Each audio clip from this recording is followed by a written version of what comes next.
Welcome back and thanks for staying with us. Now, this year's State of the Nation address debate saw many opposition parties focus on the crisis at Eskom. The president has formed a special cabinet committee and the team will be led by Deputy President David Mabuza to discuss the State of the Nation debate and the president's reply. Today, I'm joined by Professor of Politics at the University of Johannesburg, Mcebisi Ndletyana. Good evening, Prof. Thanks very much for your time. I was going to start by saying, well, the president got a standing ovation when he replied to Mcebisi Ndletyana's allegation that, he collaborated with the system back in the day. But then I remembered that ANC members always gave Jacob Zuma a standing ovation whenever he gave any kind of reply in Parliament. Just what you made of his reply to Mcebisi Ndletyana specifically. I think this was a very important reply. It was not your usual reply to a potentially dangerous statement that the President of the Republic is a sellout. And I think the way he answered that was quite stunning.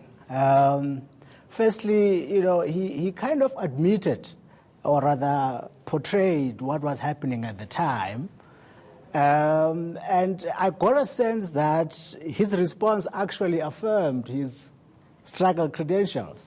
Because most people, for instance, have been saying Cyril hardly went to prison, that he didn't suffer as much as other people suffered. He's a creation of white capital, for instance. So him telling us that he was detained for 6 months, he was tortured, and in fact, the way in which they formed the NUM, that attempts had been made before that, and none of those attempts worked, but his own attempt, having learned from the previous lessons, actually got to build NUM and made it into a formidable force. So that had the opposite effect. Instead of discrediting him, it actually emboldened his own role and his own credentials.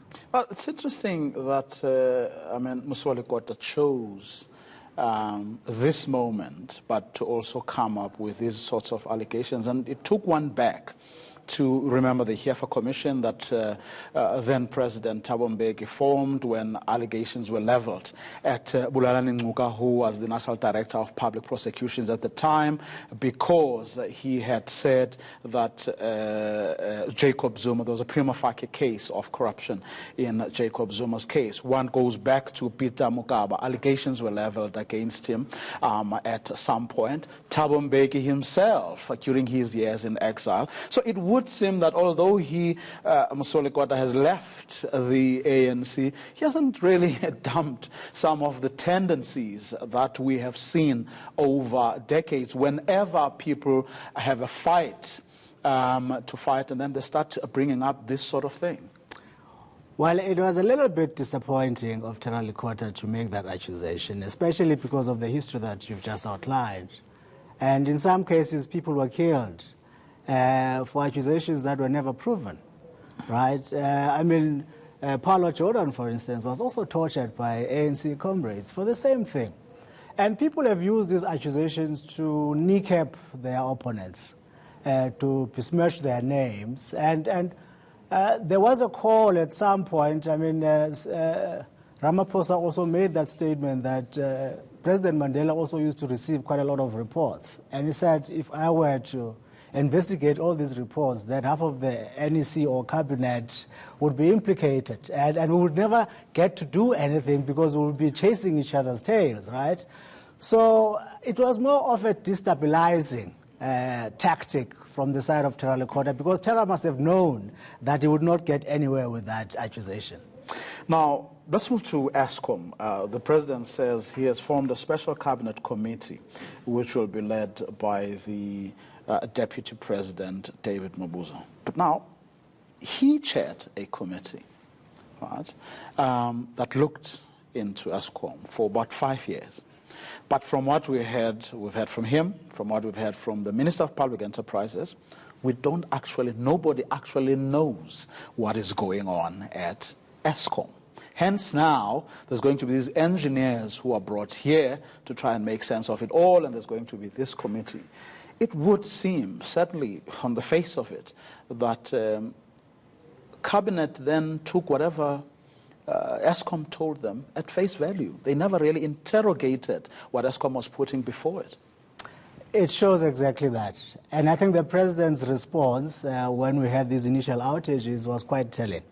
He said he was shocked and angry because he had not expected them.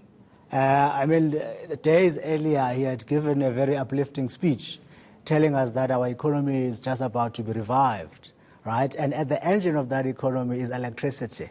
So obviously, you had been told earlier that everything is fine, that you can switch on the plugs and electricity will come up, right? Which is why I think there's credibility in what Zizukotwa subsequently said, saying that these outages are works of sabotage. Well, could that be the reason they are now involving the State Security Agency? Well, spies are not electricians. They deal with threats to the security of the country. They suspect that there's something untoward, which then tells you that even though you might have the Zondo Commission digging up all sorts of things, the ANC trying to clean itself up, you still have counter-resistant people within the ANC, within the state specifically, to undermine what President Ramaphosa is trying to achieve. So it's a little bit unsettling, right, that the President of the Republic would not know what is happening in one of the most important parastatals that provides electricity. It's quite unsettling. But what is also unsettling, I mean, for some people, is that everything that has been an obstacle or a problem that has been highlighted everywhere about what is wrong with Eskom, why Eskom is not doing what it is supposed to do, has been put on the table, except for the fact that the ANC were beneficiaries of Medupi and Kusile, which were supposed, to come and help the situation when Eskom failed. Well, those are the questions we need to ask. Acknowledgements are made across the board, except for this one. Well, you see, it is the same thing that is happening now at the Zondo Commission, that the ANC is seeking to exonerate itself from blame in the corruption that is now unraveling, is being unearthed. So they are doing the same, they are pulling the same tactic now, right? And they might not succeed in that. I mean, this thing depends on a number of things. Because they were in charge, they've always been there. They started these projects. One would have assumed that they would have thought about these things before they started them. There's a team that monitors everything. The country has spent so much money on this thing. So to a degree, the ANC is complicit in this thing. But then now you have a new president.